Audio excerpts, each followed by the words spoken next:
Mesdames et messieurs, bonsoir à tous. Voici pour les titres du journal.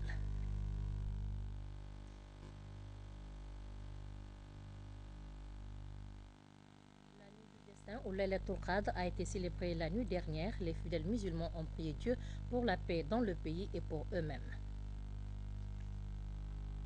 Les suites à l'intérieur du pays du séjour de travail du Premier ministre Jean-Marie Doré explique aux populations à la base les actes posés par le gouvernement par rapport au scrutin du 19 septembre prochain.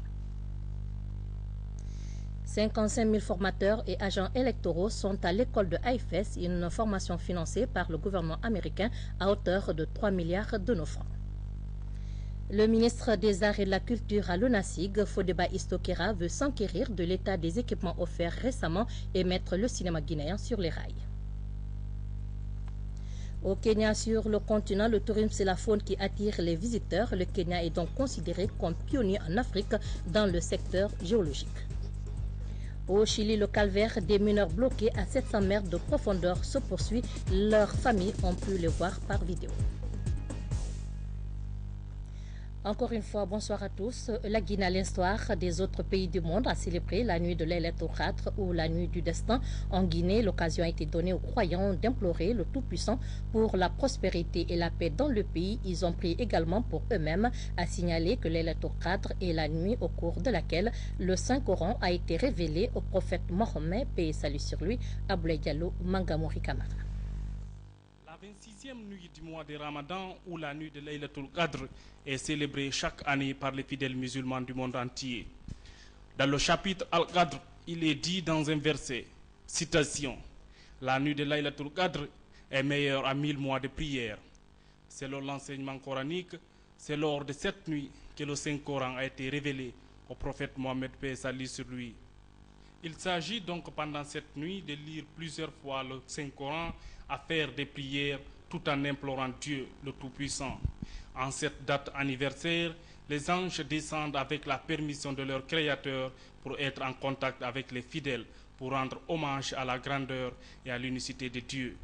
Ici, à la grande mosquée Faisal de Conakry, les fidèles musulmans ont célébré cette nuit dans un contexte peu difficile, suite à la disparition récemment de l'une des icônes de l'islam en Guinée, El Hadj Ibrahim Ba, premier imam de la dite mosquée.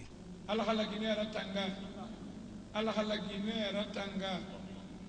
Guinée, ala doua wina ya bi maratanga fe na te wuntana sama birin khaba hoyi a ntana ala Guinée mu fam ma fontan ade wonna mane ala Guinée fan wonna wombela kaso wombore yi wombirin lamfa khafan wombirin nan lamma khafan parce que khafan wombirin maheri ala wontanga kana fema kha kana wombirin matore no makasara Allah wontanga yahuye wa khoyima na ke wa may khala gina bieto isana tante bul logonde arvise nan ne fanna ala mutim manara ala bara la gina tanga fe man ke khumbo yibe ala khasu wali to ba fa ara heri woto fan khadangi heri mange khado heri me wonna fala mane me mo goya dun nani nan nuti woyay awon khawote be ala bara ara giri na hanbo ay birimbe mo waya num firi ne bare be la khabay emu ge sigade wa honde kon e bara sabari e dépense na hanna bari na bara findi bogi sara era abara findi me do firi na woyé na me do firi yifa wo mbara yamane ta ko ira wo mbare ta ko bodera wo mbara la gine peuple ta ko ira khanga ni ge na hanne be khabo khifan mba alo he khamanga ya soto bo khifan. Une occasion pour la délégation conduite par le chef de cabinet du secrétariat général des affaires religieuses de transmettre le message des autorités de la transition et d'exhorter les fidèles musulmans à prier pour que la paix et la quiétude sociale règnent en Guinée. Nous prions le miséricordieux Dieu, le Tout-Puissant, qui nous accorde les bénédictions dites pendant cette nuit et que ces bénédictions se répandent à travers tout le pays. Il me charge également de vous dire de penser au lendemain de notre pays. Nous savons que cette nuit est une nuit bénie. Nous savons qu'aujourd'hui, dans toute la Guinée, des prières seront faites pour que Dieu veille sur la Guinée et sur les Guinéens. Et je suis certain, comme l'a déclaré le représentant du secrétaire général de la Ligue, qu'aujourd'hui, partout, tout le monde priera pour une paix en Guinée, pour une élection paisible.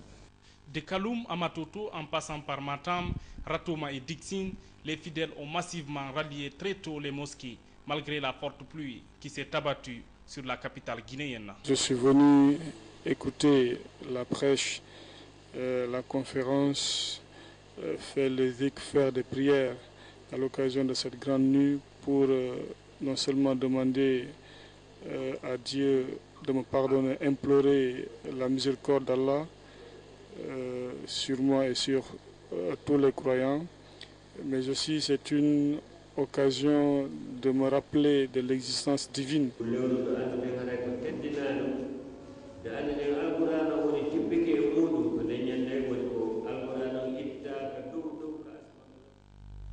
Laylatul Qadr a été donc célébrée la nuit dernière dans toutes les mosquées. Les fidèles musulmans ont organisé des veillées de prière à l'honneur de la ville de Conakry, a sillonné quelques mosquées, une compilation de Moussa Bangoura. La nuit de Laylatul Qadr ou la nuit du destin a été célébrée par les fidèles musulmans de Guinée à l'instar de leurs coreligionnaires du monde. Durant cette nuit, les anges descendent pour porter le message du Créateur, message de paix et de salut jusqu'à l'aube. Selon la foi islamique, cette nuit est meilleure à 1000 mois ou 83 ans qui est célébrée chaque 26e ou 27e jour du mois de Ramadan. C'est dans cette optique que le gouverneur de la ville de Conakry, représentant du président de la transition, le général Sekouba Konaté, a fait le tour de quelques mosquées de la capitale, dont Koronti, Boulbiné, Sandervalia, Koléa et Bessia. À tous ces niveaux, le chef de bataillon Sekou Resco Camara a imploré la grâce divine pour qu'il reprenne sa miséricorde sur notre pays en cette période électorale. Nous prions Dieu à cette occasion qu'il reprenne sa grâce et sa miséricorde à notre pays pour la paix, pour que ces élections-là se passent dans la paix, dans la quiétude et que les Guinéens soient ensemble, soient comme un seul homme. Nous prions Dieu qu'il déverse sa miséricorde sur nos croyants, qu'il accepte toutes les prières qui sont dites avant et pendant cette nuit, qu'il guide dans le droit chemin les pas de nos dirigeants. Dans quelques jours, notre pays va se lancer vers une campagne électorale du deuxième tour. C'est un enjeu important pour tous les Guinéens. Dans la même lancée, le prophète Mamadou Bondaboun Camara a offert des boubous et bonnets de fête aux 22 imams des différentes mosquées de la commune urbaine de Dubreka. Au cours de cette nuit, hommes, femmes et jeunes étaient tous regroupés pour la lecture du Saint-Coran et des cantiques religieux. Des prières et bénédictions ont été faites en faveur de toutes les composantes de la nation pour la réussite de la transition, le renforcement de la quiétude sociale et la paix, gage de tout développement. L'objectif visé est que notre pays retrouve son vrai visage de famille pour un lendemain meilleur. Comme annoncé au sommaire, le Premier ministre chef du gouvernement poursuit sa visite à l'intérieur du pays.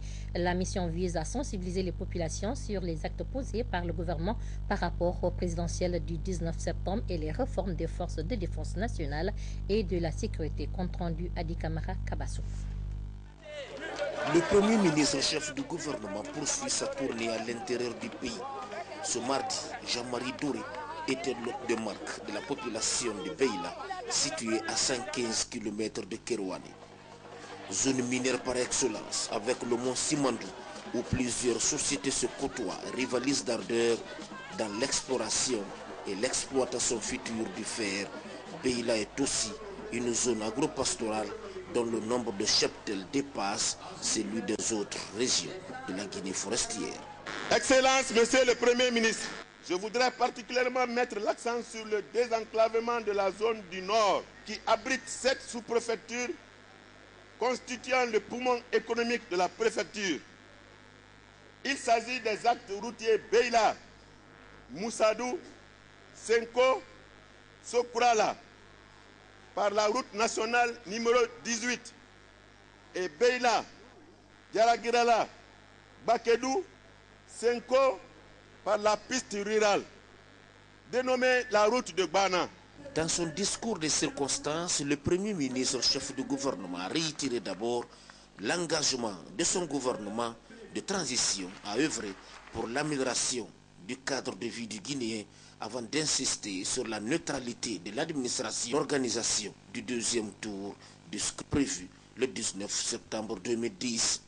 Distingués chefs religieux, je m'excuse auprès de vous par cette mission à une période de paiement et de pénitence où les prières de tous les musulmans s'adressent à Dieu.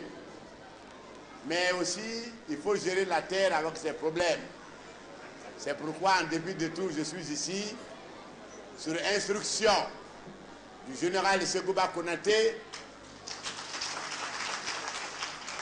pour vous saluer dans le cadre d'une mission de contrôle, de vérification et de constat pour les voies de communication de la Guinée, qui sont, comme vous savez, lamentables.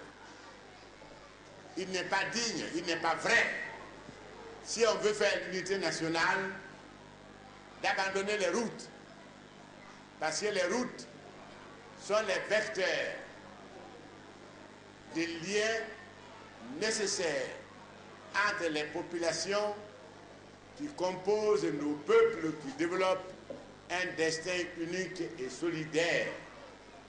Il faut en effet, pour faire la Guinée une indivisible, que la basse Guinée, le Fouta, la haute Guinée, la forêt, soient étroitement liés par des voies de communication praticables en tout temps.